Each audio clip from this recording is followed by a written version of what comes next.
Hi everyone, my name is Michael Eilbrock with Diesel Laptops, and today we're going to be talking about oscilloscope diagnostics. So if you like the video, please hit the like button, and if you'd like to comment, please type your comments down below.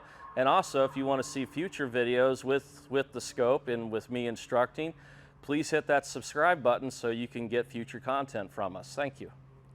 Here I'm going to show you how to do an AC ripple test on an alternator, and this is a very important test to do because sometimes you'll have alternators that will fail and give you erroneous electrical problems, no code drivability issues. So understanding how to do this test and what to look for is going to be very helpful with your everyday diagnostics. And not only that, this is also a good test to do for regular checkups on vehicles. Say you have a vehicle coming for maintenance. Well, they always want you to check starting and charging, right? Well, you could do a charging system test and check the ripple of the alternator and make sure it's still within the proper spec, okay? The alternator we're going to be testing today is going to be on the 2014 Peterbilt PACCAR MX-13 engine, and this is a 36 SI Delco Remy alternator. And as you can see here how I connected my scope leads, my red lead, the blue lead, channel A, is going to be on the positive post at the alternator, and my black lead is going to be at the ground cable at the alternator. Alright, so when you're doing AC ripple tests, you always want to make sure you test it at the alternator so you can see the full amplitude of the AC ripple. If you check it at the battery kind of soaks up some of that because it acts like a capacitor or shock absorber, so you won't be able to see it all. So you need to make sure that you're connected at the alternator, positive and negative. If it has a cable, put it on the cable here. If it just has a case, put your black lead on the case, okay? And then you're going to start up the truck, and then you're going to put all the electrical loads on that you have, so your high beams, your air conditioning, your blower motor, you're going to load it. That way, if you do have a problem, you're going to see it a lot clearer with it fully loaded because the alternator's being told to put out more voltage, higher demand, okay? So make sure you fully load all your components, put all your components on while you're doing this test, okay? So what I'm going to do next is I'm going to go to the scope, and right here, the way I've got it set up, I've got it set up at about a millisecond of division right now, and I'm sampling at almost about 2 million samples a second, which is perfectly fine. It might be a tad bit overkill, but it's okay. It's not going to mess anything up in our signal. We're going to be able to get a good picture of this AC ripple waveform on the alternator, okay? So I'll turn on the truck, start it up, turn all the loads on, collect the data, then I'll shut the truck off, and then I'll explain to you what I'm looking for. Okay, so I'll start the truck up.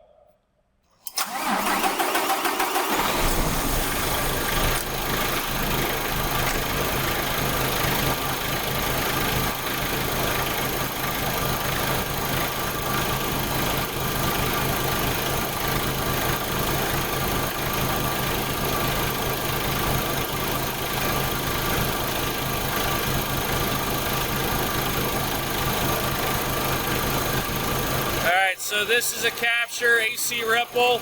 I've got all the loads turned on, so I'm just going to stop the scope.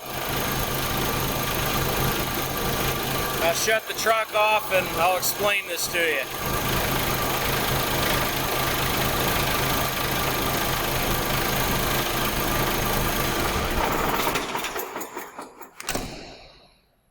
Okay, so my setup here, I'm on just DC volts. The beauty of having a picoscope is you don't have to AC couple to look at your AC ripple. I prefer using the DC because with the DC element you see everything that's going on in the electrical circuit. Okay, if you AC couple, you only see the AC element. So if there was like a big dropout, a glitch here, you know, in the system, I wouldn't see it on the AC ripple. Okay, so I prefer to do it on DC, and you can do it fine with the Pico.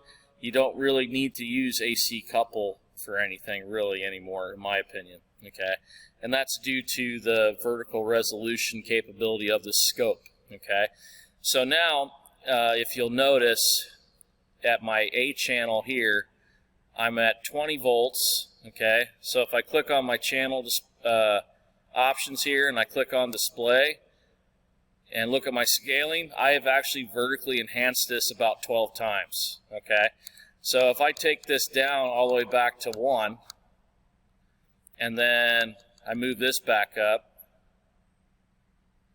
as you can see, it's not as defined. Okay, so that's the nice thing about the scope software here. I can vertically enhance this to really get a good look at the AC ripple. Okay, so if you look here, we're riding at a median charging voltage at about 13.7.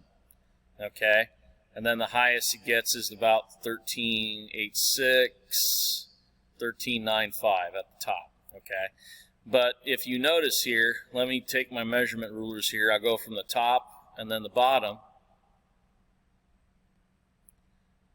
What you'll notice here with the AC ripple is you're only seeing the positive output from the alternator. You're not seeing the negative output because of the rectifying diodes that are inside that alternator. So every time you see a hump like this, that's showing that the rectifying diodes are doing its job. Okay.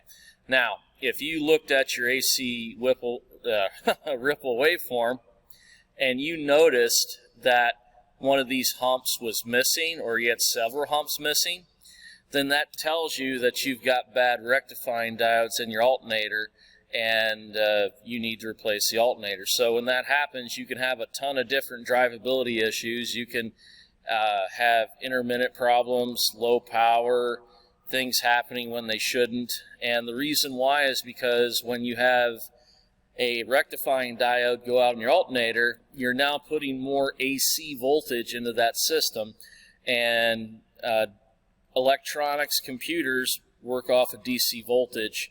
They don't like AC voltage. Okay, so it messes with the computers, the controls, and that's the reason why you get these weird intermittent drivability problems. Okay, so basically, if all your humps are good, then that's basically showing that your rectifying diodes are there and they're doing something. Now, the other thing you have to keep in mind too is you always have to measure the amplitude of the rectifying diodes. Okay, so they can still fail, but they can fail in a way where their amplitude, the peak to peak, which is basically from the positive to the negative here, is too much. All right, so for example, if you look at my measurements here, I'm at 454.4 millivolts peak to peak. Okay, so that's a good voltage measurement for this alternator. All right, so normally, from my experience on the things that I've worked on a lot of 24 volt alternators, and normally on those, like on the Niehoffs, the Delco Remy DN50s, if I saw that my AC peak to peak voltage was starting to get over about 2.5 volts and getting to 3 volts, then I knew that it was causing issues. Okay, so what you're going to have to do with this is you're going to have to get some known goods. There's nothing wrong with this alternator, so I just gave you a known good. Like I said, it's a Delco Remy 36SI, and this is during fully loaded condition where I've got all my lights on and stuff. Okay, so this will be a good waveform for you to have. But what I recommend you do is, when you first start getting your equipment, start going out to your trucks and equipment just on like services, hook up to the alternator real quick, turn all the loads on, get a known good, and save it. Okay, and then once you can start developing a library for all the different models you have, and then when you have trucks come in for services, you can do this as a test, and you can actually charge for this. You could charge for a test to do this test, and then tell your customer, hey, it's way too much, it's going to cause a problem, you need to get this fixed now, and it'll be beneficial, to your technician. It'll be beneficial to the shop owner and to, you know, your customer. Okay, so, but that's all this test is. It's a quick and easy test. It didn't take long for me to do. I showed you the picture on, you know, how I hooked up, you know, so it's, like I said, it's just right here. You just pop open the hood, put one channel on, and do the check. It's pretty easy to do.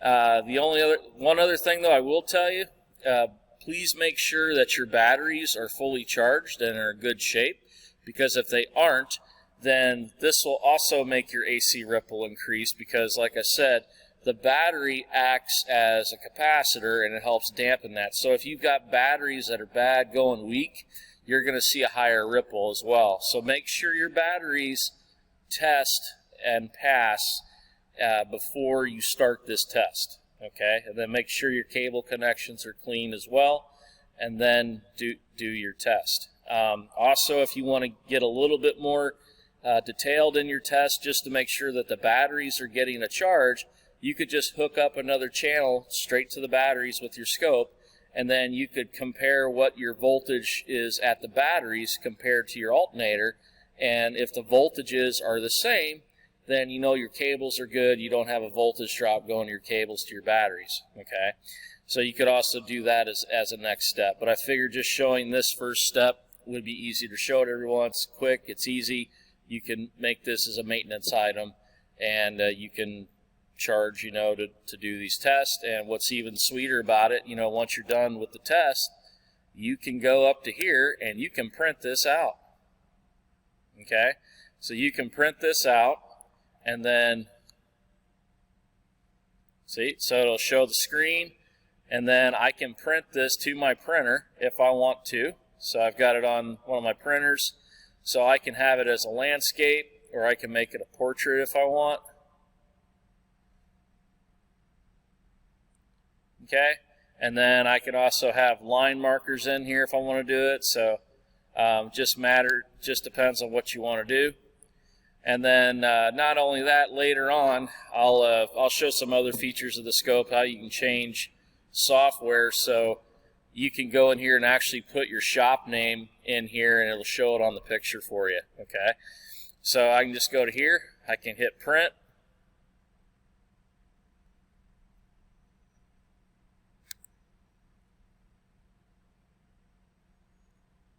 and then it'll print it for me, and then I'll be good to go. Okay, and not only that, you know, if you can print it and save your